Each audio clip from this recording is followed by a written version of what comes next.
So whatever it is, realize that the primary factor in any situation is your inner state.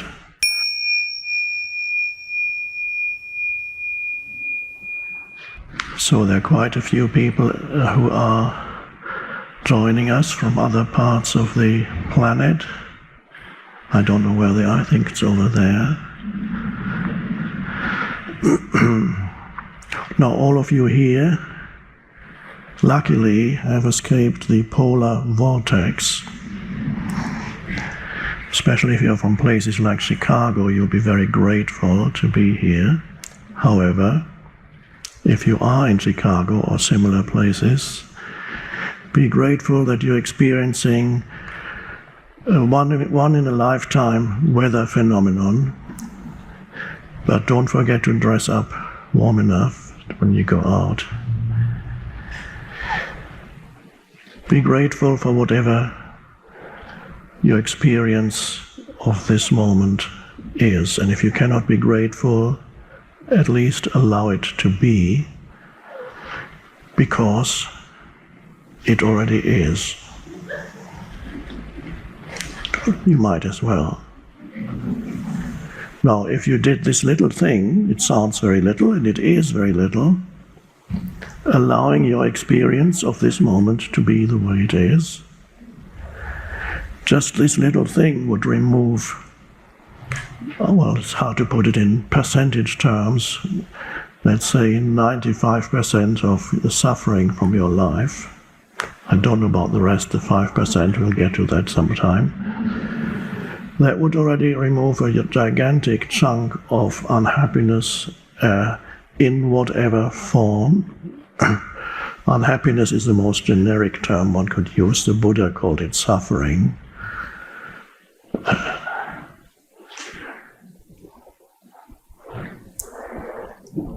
And so for the next 6 months, then that obviously is one of the practices. Not to internally resist your experience of this moment. Now, of course, many times, possibly you'll forget that, and that's fine. The moment you realize that you forgot it, it's there again, and then you can accept the experience of this moment as the unhappiness that is arising in you because you forgot to accept your experience of this moment, and so you feel this unhappiness arising in you, and you say, where does that come from? Oh, I forgot to accept my experience of this moment. And then you accept the unhappiness, and the weird thing with unhappiness is when you completely accept the unhappiness, it cannot survive very long. It cannot actually coexist with acceptance. So the weird thing then arises that you say something like, okay, I'm unhappy, it's okay, I don't mind being unhappy. And then the unhappiness goes, what's going on? That's not supposed to happen. The unhappiness cannot survive for very long with the acceptance, even the acceptance of unhappiness, not indulging in unhappiness, but the acceptance. Now, the acceptance of unhappiness, it presupposes that there's an awareness there that knows that you're unhappy. Now, that might sound like something very natural, but it isn't, because the most unhappy people, and there are still millions, and of course they have reasons for being unhappy, yes. And it's not necessarily the people who you'd think would have the most powerful reasons for being unhappy. It's often those who you would think, well, there are many millions who have it worse than they, but these are more unhappy than those. It's often the case. So the unhappiness is something that when it's recognized as unhappiness and accepted, something happens to it, it begins to dissolve. But the really unhappy people are so identified with the unhappiness, which is a combination of certain recurring thoughts in your head, a certain narrative that is not pleasant, whether it is about my life, whether the narrative says my life, dreadful thing, my life, why did it all go so wrong, and now that's it, nothing I can do,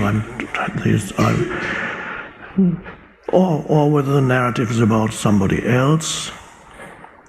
You know what he did, what she said and did, and the narrative may be about something that hasn't happened yet, and it goes on and on, or something that happened in the distant past, or not so distant past. So there's a narrative, and then there are emotions that are a reflection of the narrative. The narrative is thoughts, certain types of thoughts, certain thoughts that have a certain frequency, and then that awakens the emotional frequency, because the body thinks the narrative in your mind is reality, that is the reality that you're experiencing. So the body reacts with an emotion. Simple example, at night you can't sleep because you're extremely worried about what's going to happen to you, or somebody close to you, or even the world.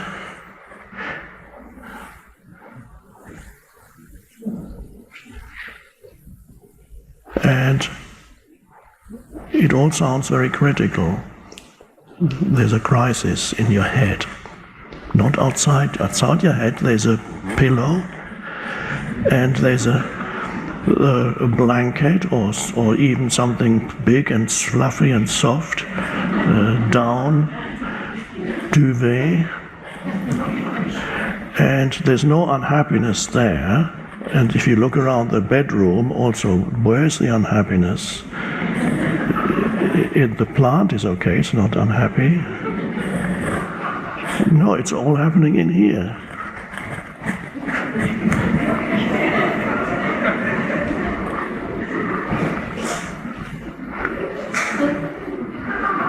And the body says that is the critical reality that you inhabit.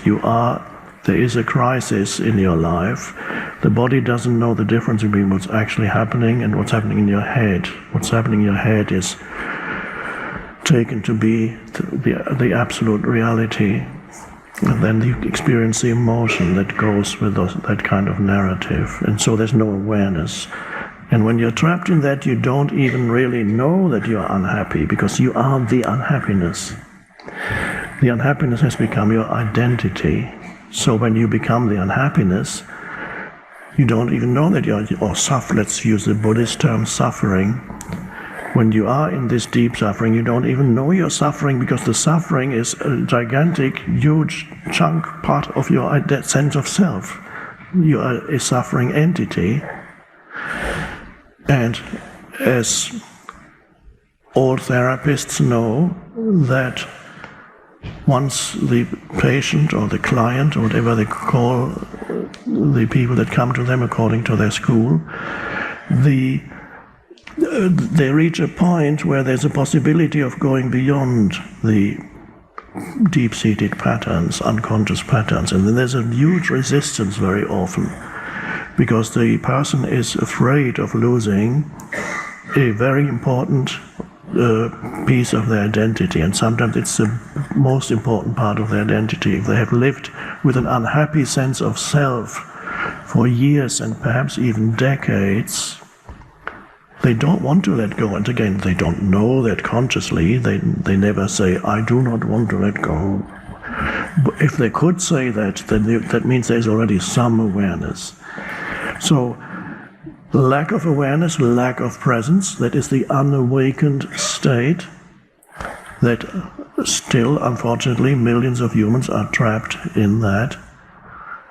But the moment you know, you recognize your inner state, that means there is an awareness, which there is another dimension of consciousness that has emerged in you, through you.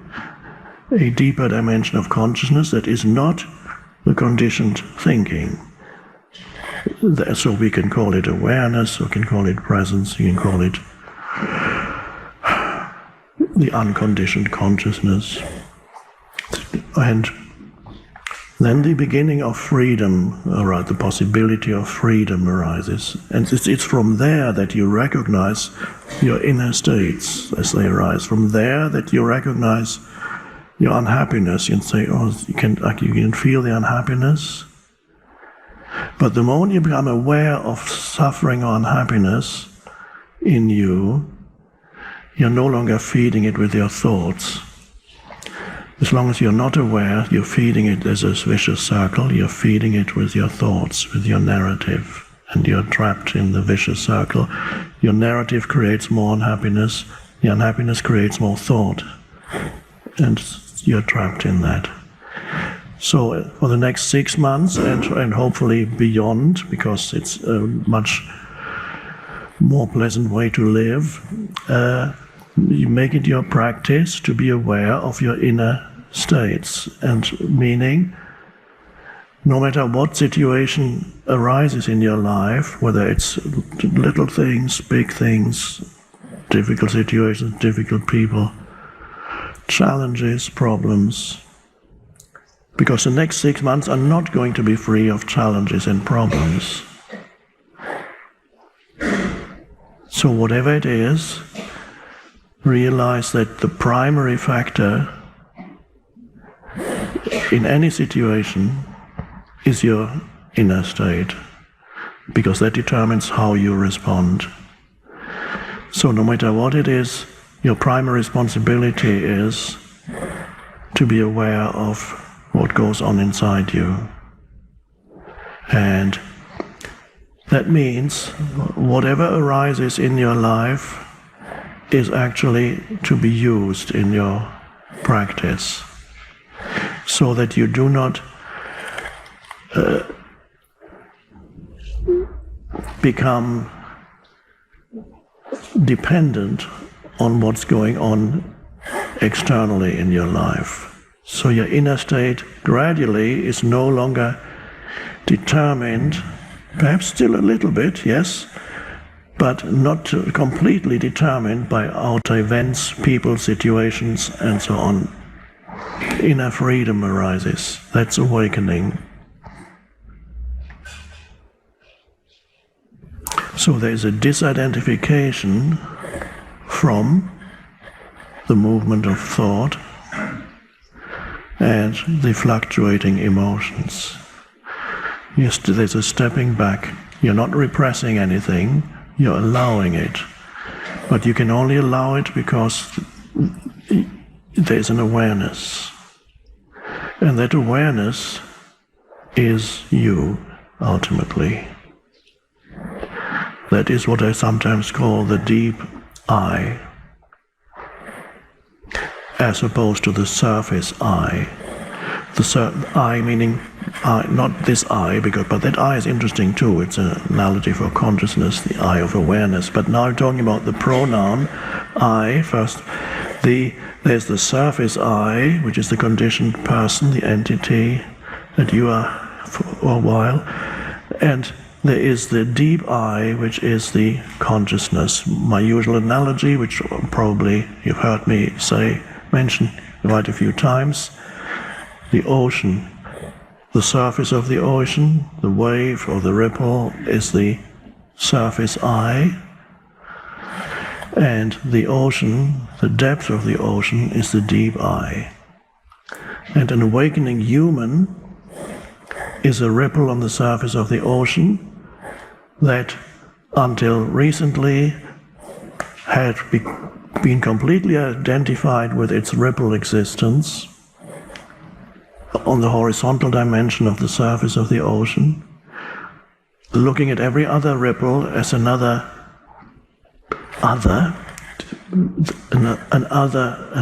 ripple, not me, it's another. And always you have to be very careful with the others. And the ego actually likes the others to be as other as possible. And then the little ripple begins to realize that there's a depth. The moment it stops thinking about its ripple existence, and that there's a thinking subsides, and something else remains, something else that is very deep, has no form, is just a presence, if we can even call it anything, a presence.